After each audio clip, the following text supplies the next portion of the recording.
Da da da da da da da. Hi everyone, it's Mr. Alqamoussi. Today we're going to explore nouns and verbs, the fundamental parts of speech in a language.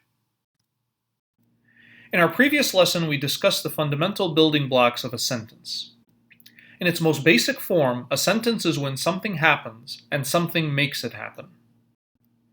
The happening or action is called the verb. The cause or what causes the happening is called the noun.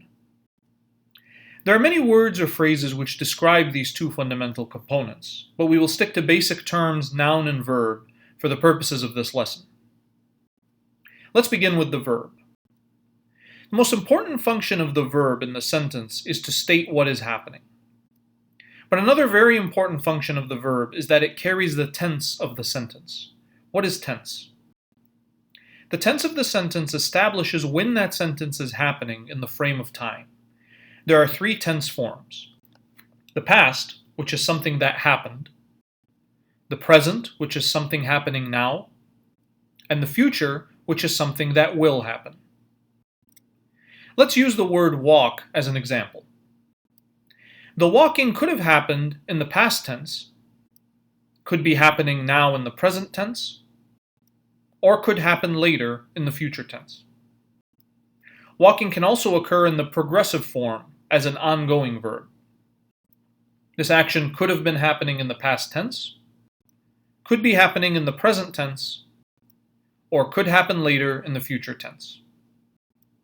In fact, it doesn't even matter if the verb is real or made up, such as this example. The functions of tense still apply and still provide a functional meaning to the sentence. So, now that we have explored the verb of the sentence, let's turn our attention to the noun. A noun is any word that identifies a thing, often that which causes or receives a verb. People, places, things, and ideas are all nouns. A specific named noun is called a proper noun. Proper nouns are capitalized to distinguish them from regular nouns. Sometimes a word can take the place of a noun in a sentence. This is called a pronoun. One way of determining a word's part of speech is by examining the suffix of the word. For example, the suffix er, which means one who does, can indicate that a word is a noun. Also, the suffix tion is often affixed to nouns. Other examples include the suffix ness, the suffix ism, which is common to ideas or belief systems,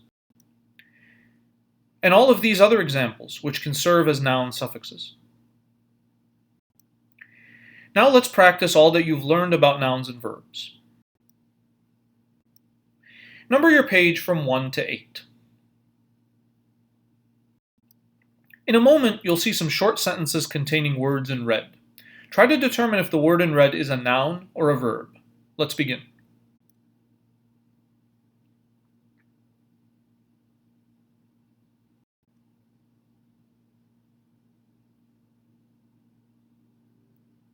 And now here are the answers.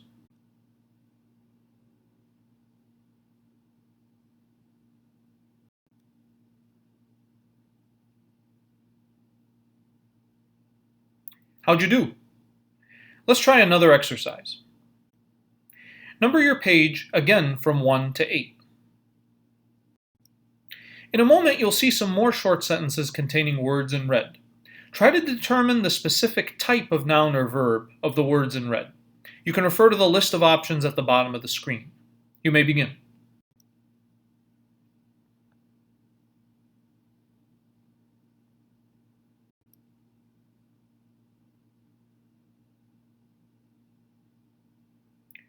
And here are the correct answers.